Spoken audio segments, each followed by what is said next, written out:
Honorable Vice President of India, Honorable Prime Minister, Honorable Speaker Lok Sabha, Honorable Leader of the Rajya Sabha, Honorable Sri Adiranjan Chaudhary ji, Honorable Minister of Parliamentary Affairs, Honorable Members of Parliament, and all the respected leaders.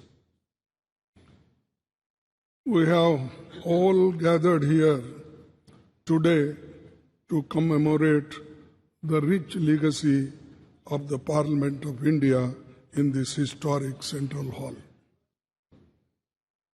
When we talk about Indian parliamentary heritage, the hallowed precinct of this Parliament House and the Central Hall, where we have gathered today, hold a very special significance.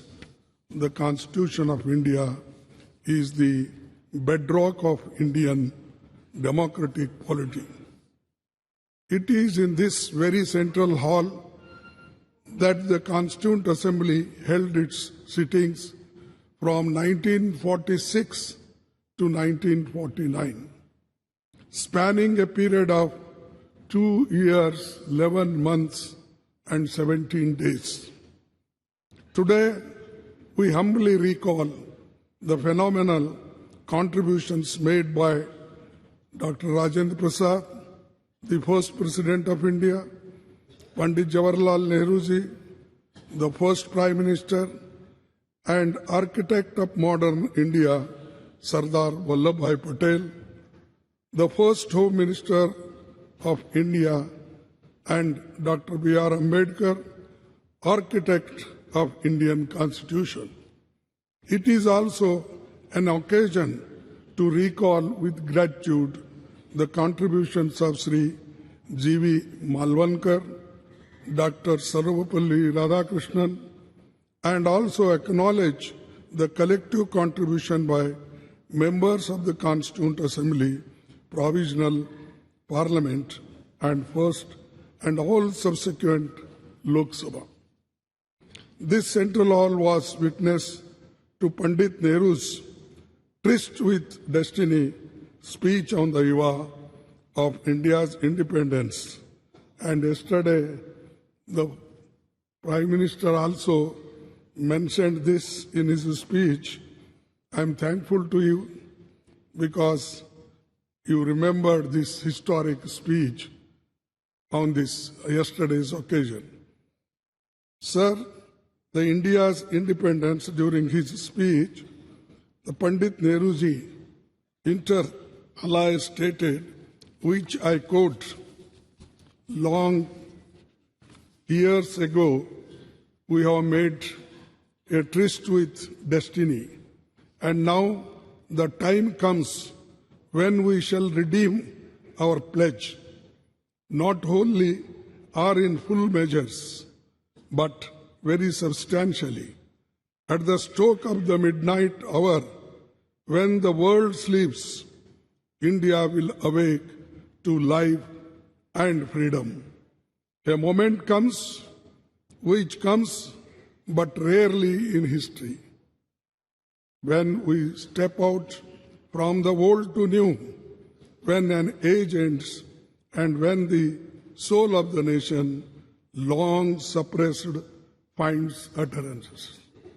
As the clock struck 12, all the members of the Constituent Assembly took the following pledge. At this solemn moment, when the people of India, through suffering and sacrifices, have secured freedom, I, a member of the Constituent Assembly, do dedicate myself in all humility to the service of India and her people, to the end that this ancient land attain her rightful and honored place in the world, and make her full and willing contribution to to the promotion of the world peace and the welfare of the mankind. These words spoken on the day of this historic speech of Pandit Jawaharlal Nehruji. I wish to emphasize at this juncture that this is all due to the collective and dedicated effort by parliamentarians cutting across the party lines over the past 7.5 decades. This rich legacy has formed a strong foundation for India's growth as a powerful democratic nation.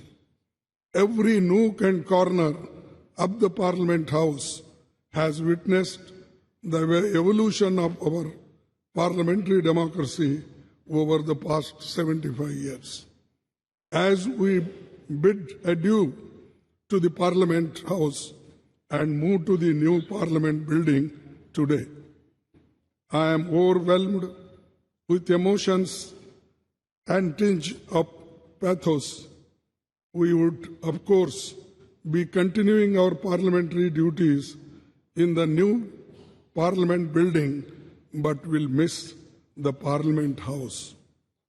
The success of the institution lies in the upholding constitutional values and ideals.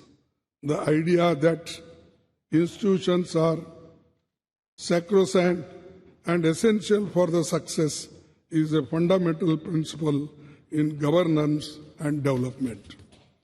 We should commit ourselves to adhere to and preserving the constitutional values and parliamentary traditions as the country moves ahead in effectively performing parliamentary duties and in our endeavors for the growth of our nation. To build this country, forgetting our parties, political parties, we should be one to build the nation, to protect the nation, to protect the Constitution, to protect the democracy. This must be our aim. With these words and one quote I will say, no man can be grateful at the cost of his honor. No woman can be grateful at the cost of her chastity. And no nation can be grateful at the cost of its liberty. So, to protect our liberty, to protect our integrity, we must work all together. That is the only way to build the nation. Thank you. Jai Hind.